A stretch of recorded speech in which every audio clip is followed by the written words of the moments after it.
How does biblical tithing prevent money idolatry? Imagine a life where money doesn't control your heart but instead points you back to God. That's what biblical tithing aims to do. When you give a tenth of your income to God, it's more than just a rule, it's a declaration. It shows that you trust God as your ultimate provider. Giving the first part of your earnings reminds you that everything you have belongs to Him. This act of giving helps keep money from becoming your main focus or your source of security. Instead of worshiping wealth, you're acknowledging God's ownership and His ability to meet your needs. Tithing also trains your heart to prioritize what truly matters. When you set aside a portion for God, you shift your focus from accumulating more to being a good steward of what you already have. It encourages generosity, which means sharing with others and supporting the work of the church. This outward giving moves your heart away from selfishness and materialism.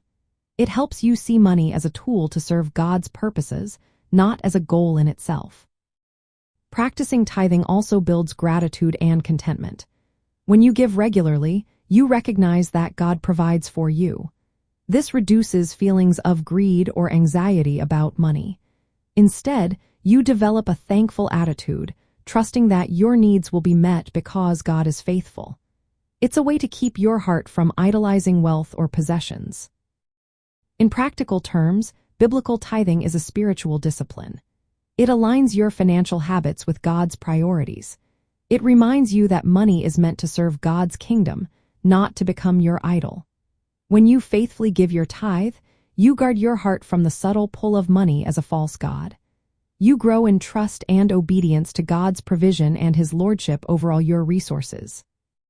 So, in the end, tithing helps prevent money from becoming an idol by affirming God's ownership, demonstrating trust through giving, encouraging generosity, cultivating gratitude, and keeping your focus on God's purposes rather than personal wealth.